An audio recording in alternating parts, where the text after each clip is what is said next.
জাতীয় থেকে আন্তর্জাতিক, প্রান্তিক, জনপদ থেকে নগর, চারপাশে এই মুহূর্তে যা যা ঘটছে তার সবকিছু নিয়ে আমাদের নিয়মিত আয়োজন এখন চারদিক। আপনাদের সঙ্গে আছি আমি নোমান আব্দুল্লাহ। পশ্চিমবঙ্গের বিধানসভা নির্বাচনে বড় ব্যবধানে এগিয়ে বিজেপি। শেষ হতে চলেছে তৃণমূলের ১.৫ দশকের শাসন। বেসরকারিভাবে প্রাপ্ত ফলাফলে দেখা যাচ্ছে ২৯৩টি আসনের প্রাপ্ত ফলাফলে ১৯৮টি আসনে এগিয়ে বিজেপি। বিপরীতে তৃণমূলের লিড ধরে রেখেছে ৮৯ আসনে। তবে আনুষ্ঠানিক ফল ঘোষণার আগেই শুরু হয়েছে গেরুয়া শিবিরের বিজয় উৎসব। আবির মেখে মিষ্টি বিতরণ করে মেতেছেন জয়ের আনন্দে। এদিকে রাজ্যে বড় ধরনের ধসের কিনারায় থাকলেও হাইভোল্টেজ ভবানীপুর আসনে বিজেপি নেতা শুভেন্দু অধিকারীকে অনেকটাই পেছনে ফেলেছেন মমতা। শেষ খবর পাওয়া পর্যন্ত এগিয়ে আছেন কয়েক হাজার ভোটে। পাশাপাশি নির্বাচন কমিশনের সক্রিয়তা নিয়ে প্রশ্ন তুলে নির্বাচন কমিশনারকে চিঠিও দিয়েছেন মমতা। আর নন্দীগ্রামে নিজের আধিপত্য ধরে রেখেছেন শুভেন্দু।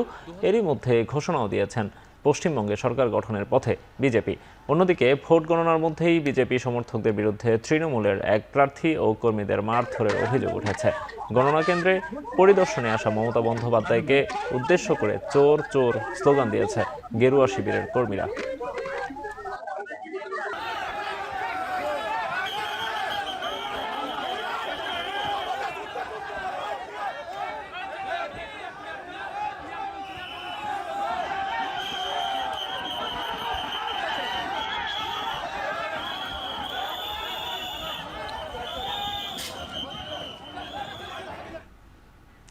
পশ্চিমবঙ্গের মতো ক্ষমতা পরিবর্তনের আভাস মিলছে তামিলনাড়ু ও কেরালাতেও। প্রথমবারের মতো নির্বাচনের ময়দানে নেমে সরকার গঠনের পথে তামিল সুপারস্টার থালাপতি বিজয়ের রাজনৈতিক দল টিভিকে। রাজ্যের ২৩৪টি আসনের মধ্যে এখন পর্যন্ত প্রাপ্ত ভোট গণনায় ১০৫টি আসনে এগিয়ে দলটি। টিভিকে এগিয়ে থাকার খবরে আনন্দ উদযাপনে মেতেছে থালাপতির ভক্ত সমর্থকরা। ৭৩টি আসনে এগিয়ে থেকে দ্বিতীয় অবস্থানে ক্ষমতাসীন স্টালিনের ডিএমকে। এদিকে কেরালাতেও বামজোট এলডিএফ এর জয়ের দ্বৈরথ ভাঙতে যাচ্ছে কংগ্রেস নেতৃত্বাধীন ইউডিএফ। রাজ্যের ১৪০ আসনের মধ্যে ৯০টিতে এগিয়ে ইউডিএফ। ইতিমধ্যে বিজয়ে উল্লাস শুরু করেছে জোটের নেতাকর্মীরা। তবে আসামে নিজেদের অবস্থান ধরে রেখেছে বিজেপির হিমন্ত বিশ্ব শর্মা। এখন পর্যন্ত রাজ্যটির ১২৬টি আসনের মধ্যে ৯৯টি আসনে এগিয়ে গেরুয়া শিবির। দ্বিতীয় অবস্থানে থাকা কংগ্রেস এগিয়ে ২৩ আসনে। আর কেন্দ্রশাসিত পুদুচেরিতে মোট ৩০টি আসনের ভোট গণনায় ১৮টি আসনে এগিয়ে থেকে লিড ধরে রেখেছে ক্ষমতাসীন এনডিএ জোট।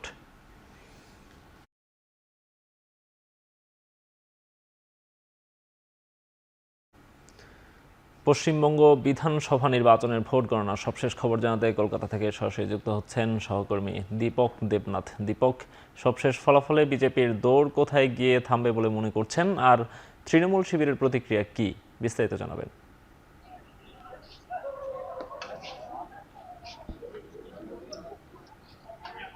দেখুন, এখনো পর্যন্ত গণনা চলছে। সকাল ৮টায় সেই গণনা শুরু হয়েছিল এবং এখনো পর্যন্ত চলছে, এবং মনে করা হচ্ছে আরো কয়েক ঘন্টা এই গণনা চলতে পারে। যে ২৯৩টি আসনের গণনা চলছে তার মধ্যে বিজেপি, রাজ্যের যে প্রধান বিরোধী দল বিজেপি, তারা ১৯০টি আসনে এগিয়ে রয়েছে। অন্যদিকে তৃণমূল কংগ্রেস তারা এগিয়ে রয়েছে ৯১টি আসনে, এবং কংগ্রেস ২টি আসনে এগিয়ে রয়েছে, এবং লেফট ফ্রন্ট এবং আইএসএফ অর্থাৎ ইন্ডিয়ান সেকুলার ফ্রন্ট তারা একটি একটি করে আসনে এগিয়ে রয়েছে। এই হচ্ছে সর্বশেষ খবর। এখনো পর্যন্ত তৃণমূলের তরফ থেকে সেরকম ভাবে কোনো প্রতিক্রিয়া আসেনি। মুখ্যমন্ত্রী মমতা ব্যানার্জি কিছুক্ষণ আগে তার যেই ভবানীপুরের আসনের যেই ভোট গণনা কেন্দ্র, সেই সাখাওয়াত মেমোরিয়াল স্কুল, সেই সাখাওয়াত মেমোরি স্কুলে কিছুক্ষণ আগে ঢুকেছেন, এবং এখনো পর্যন্ত সেখান থেকে বেরিয়ে আসেনি, বা বেরিয়ে ঢোকার মুখেও কিন্তু সংবাদ মাধ্যমের মুখোমুখি হননি। কিন্তু তৃণমূলের এক বর্ষিয়ান নেতা, সিনিয়র নেতা, তিনি সাংসদ সৌগত রায়, তিনি যেটি বলেছেন, যে তিনি একটি উদাহরণ দিয়েছেন। এই যে ফলাফলে যে তৃণমূলের যে এই বিপুল পরাজয় বা এই যে ধূলিসাৎ হয়ে যাওয়া, এটা নিয়ে তিনি একটি মন্তব্য করেছেন। তিনি বলেছেন যে ২০১১ সালে যখন ৩৪ বছরের বাম শাসনের যখন অবসান ঘটেছিল, সেই সময় যখন তৃণমূল ক্ষমতায় এসেছিল, সেই সময়ও কিন্তু তৎকালীন যে মুখ্যমন্ত্রী ছিলেন সিপিআইএম এর বুদ্ধদেব ভট্টাচার্য, তাকে কিন্তু হারতে হয়েছিল, তিনি তখন মুখ্যমন্ত্রী ছিলেন। সুতরাং এই রাজনীতিতে এরকম জয় পরাজয় থাকে, হার জিত থাকে, তো এটা নতুন কিছু নয়। এবং তিনি এটিও বলেছেন, আপনি জানেন যে এই যে নির্বাচন হয়েছে এবং গণনার পরে বিভিন্ন জায়গায় হামলা হয়েছে, সেই হামলার পরেও নিয়েও তিনি মুখ খুলেছেন।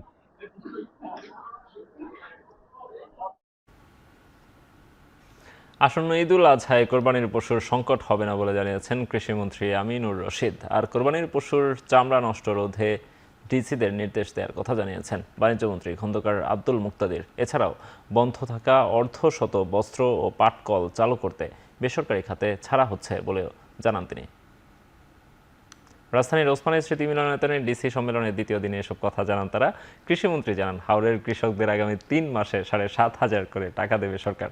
অন্যদিকে বিমান প্রতিমন্ত্রী এম রশিদুজ্জামান মিল্লাত জানিয়েছেন, দেশের অব্যবহৃত 8টি বিমানবন্দর দ্রুত চালু করতে চায় সরকার। আগামী 3 থেকে 4 মাসের মধ্যে কক্সবাজারে আন্তর্জাতিক ফ্লাইট চালু হবে বলেও জানান তিনি। এছাড়াও সড়কে চাঁদাবাজি করলে তাদের আইনের আওতায় আনা হবে বলে জানান সড়ক পরিবহন ও সেতুমন্ত্রী শেখ রবিউল আলম। এ সময় জেলা প্রশাসকদের সরকারি প্রকল্প বাস্তবায়নে দুর্নীতিমুক্ত ও সাশ্রয়ী হওয়ার পরামর্শ দেন পরিকল্পনা প্রতিমন্ত্রী জোনায়েদ সাকি।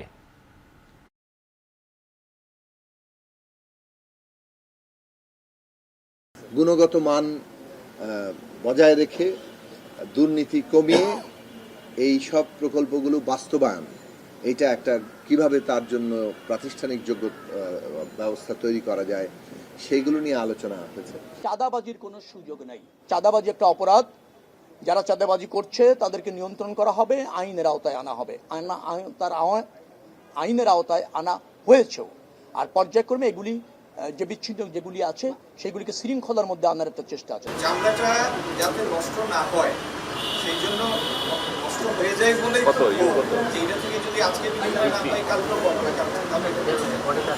পচে যেন না যায় সেই জন্য সরকারি খরচে আমরা খবর দেওয়ার ব্যবস্থা আর প্রশিক্ষণের ব্যবস্থা করব জেলা এবং উপজেলা হাওর এলাকাতে যে সমস্ত কৃষকেরা ক্ষতিগ্রস্ত হয়েছে তাদের জন্য আমরা এরই মধ্যে প্রধানমন্ত্রী ত্রাণ তহবিল এবং অন্য তহবিল থেকে, দুর্যোগ ব্যবস্থাপনা তহবিল থেকে আমরা একটা অ্যামাউন্ট অফ মানি আমরা ওটা লিস্ট করা হচ্ছে। এরা সবাইকে সহযোগিতা করব আমরা। বাংলাদেশে তো প্রত্যেকটা জেলায় কিছু না কিছু পর্যটন স্থান আছে, সেটাকে কিভাবে সংস্কার করা যায়, নতুন পর্যটকদের আকর্ষিত করার জন্য কিভাবে এটাকে গড়ে ওঠানো যায় সে ব্যাপারে আলাপ আলোচনা মন্ত্রণালয় থেকে নির্দেশ দিয়েছি যে যারা পর্যটক যারা আসবে তারা যেন নিরাপত্তাহীনতা না ভোগে। প্রথম কিন্তু এই জিনিসটা জেলা প্রশাসকের দায়িত্ব, এই জায়গাটা খেয়াল করা। আগের সবুজ পোশাকই ফিরছে পুলিশ বাহিনীতে। মেট্রোপলিটন এলাকার জন্য সবুজ রং ও জেলা পর্যায়ে নেভি ব্লু রঙের শার্ট এবং খাকি রঙের প্যান্টে ফিরছে পুলিশ বাহিনী। তবে কাপড় উৎপাদন ও প্রস্তুতির জন্য কিছুটা সময় লাগবে বলে জানিয়েছেন স্বরাষ্ট্রমন্ত্রী সালাহউদ্দিন আহমেদ। রোহিঙ্গাদের সমন্বয়, ব্যবস্থাপনা ও আইনশৃঙ্খলা সম্পর্কিত জাতীয় কমিটির প্রথম সভা শেষে সংবাদ সম্মেলনে স্বরাষ্ট্রমন্ত্রী বলেন, পুলিশের বিদ্যমান পোশাক মানানসই হয়নি, নতুন পোশাকে সন্তুষ্ট নয় পুলিশের সদস্যরা। তাদের আবেদনের প্রেক্ষিতে পোশাক পরিবর্তনের সিদ্ধান্ত নেওয়া হয়েছে বলে জানান তিনি। স্বরাষ্ট্রমন্ত্রী বলেন, রোহিঙ্গা ক্যাম্পের অভ্যন্তরীণ নিরাপত্তা এবং সীমান্ত দিয়ে মাদক ও অস্ত্র পাচার রোধে আরও কঠোর হচ্ছে সরকার। মন্ত্রী বলেন, 1 মে থেকে মাদকের বড় কারবারিদের ধরতে বিশেষ অভিযান চলছে। 5 আগস্টের পর শীর্ষ সন্ত্রাসীদের জামিন পাওয়াকে আদালতের এখতিয়ার বলে উল্লেখ করেন তিনি। জাতীয় সংসদের প্রথম অধিবেশনকে ইতিহাসের সবচেয়ে সফল অধিবেশন দাবি করে মন্ত্রী বলেন, এই অধিবেশনে সবচাইতে বেশি আইন প্রণয়ন করা হয়েছে।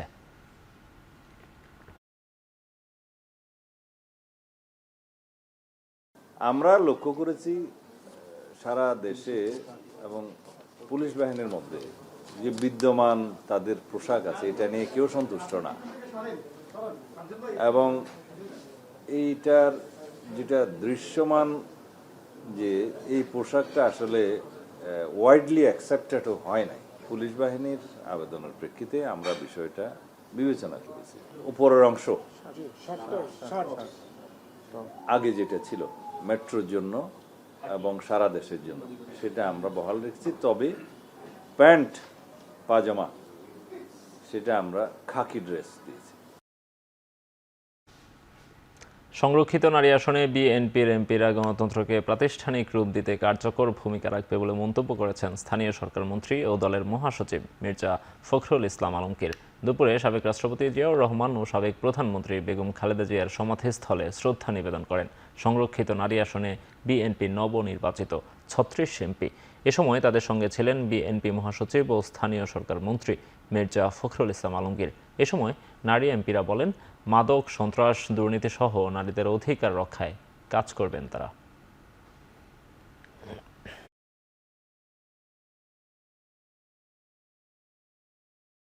নারীর যে অধিকার, নারীর যে অর্থনৈতিক, সামাজিক এবং তার যে অধিকার রয়েছে, যে গণতান্ত্রিক অধিকার রয়েছে, সে অধিকার আমাদের প্রতিষ্ঠা করাই হলো আমার মেন উদ্দেশ্য। মেয়েদের যে আইনগুলি আছে, ধরেন আমাদের অনেক আইন আছে, এগুলি মেয়েদের ফেভারে আছে, কিন্তু এডুকেশন নাই।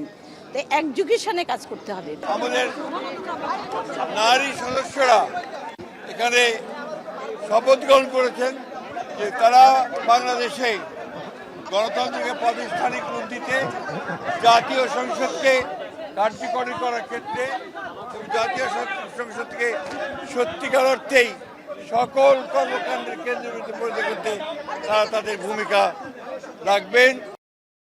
গ্রামের বাড়ি জামালপুরে পৌঁছেছেন যুক্তরাষ্ট্রে হত্যাকাণ্ডের শিকার বাংলাদেশি শিক্ষার্থী জামিল আহমেদ লিমনের মরদেহ।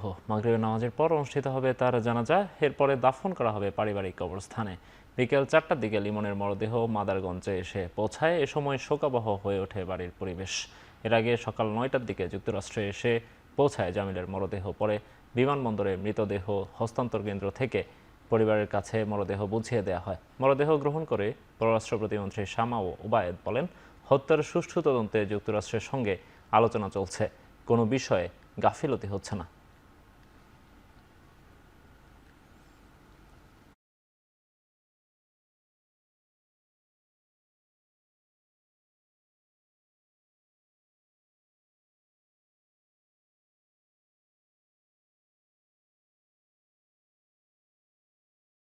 কথা বলতে কষ্ট হচ্ছে।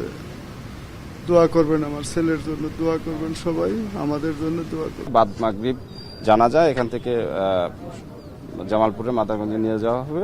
বাদ মাগরিব জানাজা শেষ করে আমরা ঢাকায় ফিরব। আমরা যুক্তরাষ্ট্রের সাথে নিয়মিতভাবে যোগাযোগ রাখছি যাতে এই হত্যাকাণ্ডের সুষ্ঠু তদন্ত হয়, এবং অবশ্যই আমরা আমাদের বিশ্বাস যে যুক্তরাষ্ট্র সেই তদন্ত কমপ্লিট করবে এবং এই হত্যাকাণ্ডের জন্য যারা দায়ী তাদেরকে শাস্তির আওতায় এনে তাদেরকে উপযুক্ত শাস্তি দেওয়া হবে। খুবই রিসেন্টলি আমরা জানতে পেরেছি যে বৃষ্টির মরদেহ শনাক্ত করা গেছে, এবং তারও সেটাও আমরা যাতে আমরা খুব শীঘ্রই ফেরত আনতে পারি সেই কার্যক্রম চলছে, কাজ চলছে। আন্তর্জাতিক অপরাধ ট্রাইব্যুনালের বিচারিক কাজ নিয়ে সরকার সন্তুষ্ট। বড় ধরনের কোনো অনিয়ম হয়নি বলে জানিয়েছেন আইনমন্ত্রী মোহাম্মদ আসাদুজ্জামান। সোমবার আন্তর্জাতিক অপরাধ ট্রাইব্যুনাল পরিদর্শন শেষে এসব কথা বলেন আইনমন্ত্রী। এ সময় তিনি বলেন, ট্রাইব্যুনালে মামলার সংখ্যা বাড়লেও ন্যায় বিচার বাধাগ্রস্ত হবে না। বিচারকদের বয়সের কোনো ব্যারিয়ার নাই, সুপ্রিম কোর্টের বিচারকদের বয়সে রিটায়ারমেন্টের কোনো এজ নাই। যখন উনি ইচ্ছা করবেন রিজাইন করে যেতে পারেন অথবা মৃত্যু পর্যন্ত থাকেন। সেই অপরাধের বিচারের জন্য মামলার সংখ্যা বাড়া সেটা আমাদের কাছে অ্যাংজাইটির বিষয় না। অপরাধের তো বিচার হতে হবে, তাই না? আমাদের কাছে অ্যাংজাইটির বিষয় ন্যায় বিচার হচ্ছে কিনা, সেটা আমাদের কাছে চ্যালেঞ্জের বিষয়। আমরা সেই ন্যায় বিচার নিশ্চিত করতে যেটা করার সেটা করব। জুলাই আন্দোলনে ভূমিকা রাখার কারণে প্রবাসে কারাভোগ করে দেশে ফেরা 208 জুলাই যোদ্ধার প্রত্যেককে কেন 25 লাখ টাকা করে ক্ষতিপূরণ দেওয়া হবে না তা জানতে চেয়ে রুল জারি করেছেন হাইকোর্ট। সোমবার বিচারপতি ফাতেমা নজিবের নেতৃত্বাধীন হাইকোর্ট বেঞ্চ এই রুল জারি করেন। প্রবাসী কল্যাণ মন্ত্রণালয়ের সচিব সহ সংশ্লিষ্টদের রুলের জবাব দিতে বলা হয়েছে। 208 জনের মধ্যে জুলাই আন্দোলনের সময় সংযুক্ত আরব আমিরাতে সাজাপ্রাপ্ত 57 শ্রমিক রয়েছেন।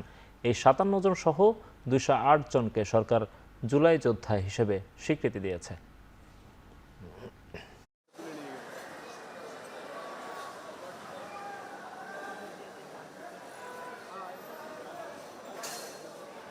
ডিপিএলের উদ্বোধনী অনুষ্ঠানে না গেলেও ম্যাচ শুরু হওয়ার বেশ কিছুক্ষণ পর মাঠে হাজির হন বিসিবি সভাপতি তামিম ইকবাল। দেরির জন্য দুঃখ প্রকাশ করার পাশাপাশি দেন বিলম্বের ব্যাখ্যাও। অনেক কষ্ট করার পর আমরা এই প্রিমিয়ার লিগটা শুরু করতে পেরেছি। আপনারা এটা কভার করছেন, মাইলেজ দিচ্ছেন এই টুর্নামেন্টকে, প্লেয়ারদেরকে। এই জন্য বিসিবি অ্যান্ড আমার তরফ থেকে অসংখ্য ধন্যবাদ। আর এগেইন অ্যাপোলজিজ যে কিছুটা যদি কষ্ট হয়ে থাকে, এটা হয়তো কিছুটা একটু মিসকমিউনিকেশনের কারণে হয়েছে, বাট সো এটা আমার রেসপন্সিবিলিটি, সো আপনাদেরকে এসে জিনিসটা জানানো। ঢাকা প্রিমিয়ার লিগ স্বচ্ছভাবে আয়োজনে বিসিবির চেষ্টা ত্রুটি নেই বলে জানিয়েছেন অ্যাডহক কমিটির সদস্য রফিকুল ইসলাম বাবু। সেই সঙ্গে ম্যাচ রেফারি এবং আম্পায়ারদের কাছ থেকেও দায়িত্বশীলতার প্রত্যাশা তার। আমরা আশা করব যে 12 নম্বর টিম 1 নম্বর টিমকে হারিয়ে দিবে, সেটাই হবে আমাদের প্রধান একটা আকর্ষণ। কারণ এই চ্যালেঞ্জটা যদি সবাই নিতে পারে তখন এই লিগটা কিন্তু অনেক আকর্ষণীয় হবে। এখানে আমি আম্পায়ার, ম্যাচ রেফারি যারা আছে সবাইকে বলছি যে খেলাটা এত সুন্দর হতে হবে যাতে আমাদের ক্রিকেট অগ্রগতিতে কোনো বাধা সৃষ্টি না হয়। আমাদের যদি আমরা সঠিকভাবে এই খেলাগুলি চালাতে পারি তাহলে আমাদের ক্রিকেটেরই জয় হবে এবং অর্থাৎ বাংলাদেশের ক্রিকেটটা আরো এগিয়ে যাবে ইনশাল্লাহ।